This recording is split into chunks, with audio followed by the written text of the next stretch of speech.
नमस्कार मित्रांनो, तू ही रे माझा मितवा या मालिकेच्या येणाऱ्या पुढील भागामध्ये आपण पाहणार आहोत. अंजली ही घरातील सर्व दागिने घेऊन अर्णव ईश्वरीच्या जवळ येत आहे.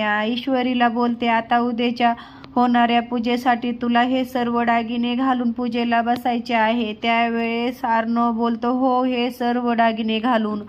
अंजली त्याला उत्तर देते, नाही अर्णव, हे सर्व दागिने तू तुझ्या हाताने तिला घालायचे आहे आणि हीच आपल्या राजशाखेच्या घरातील परंपरा आहे. नंतर आपण पाहतो अर्णव हा अतिशय प्रेमाने ईश्वरीला सर्व दागिने घालतो आणि ईश्वरी ही तिथून जाऊ लागते.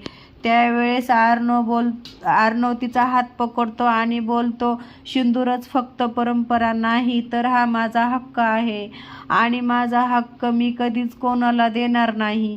तेव्हा ईश्वरी बोलते, मी तर हे नाते मानतच नाही. आज पुन्हा परंपरेच्या नावाखाली मी ह्या नात्यामध्ये पुन्हा अडकत आहे.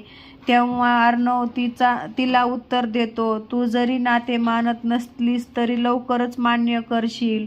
ईश्वरी अर्णवकडे पाहते. आता पुढील येणाऱ्या भागामध्ये ईश्वरी अर्णवचे नाते मान्य करेल का, हे पाहण्यासाठी अतिशय रंजन ठरणार आहे. तू ही रे माझा मितवा ह्या मालिकेचे सर्व अपडेट पाहण्यासाठी आपल्या चॅनलला सबस्क्राईब करा आणि व्हिडिओ आवडला असला तर शेअर आणि लाईक करा. धन्यवाद.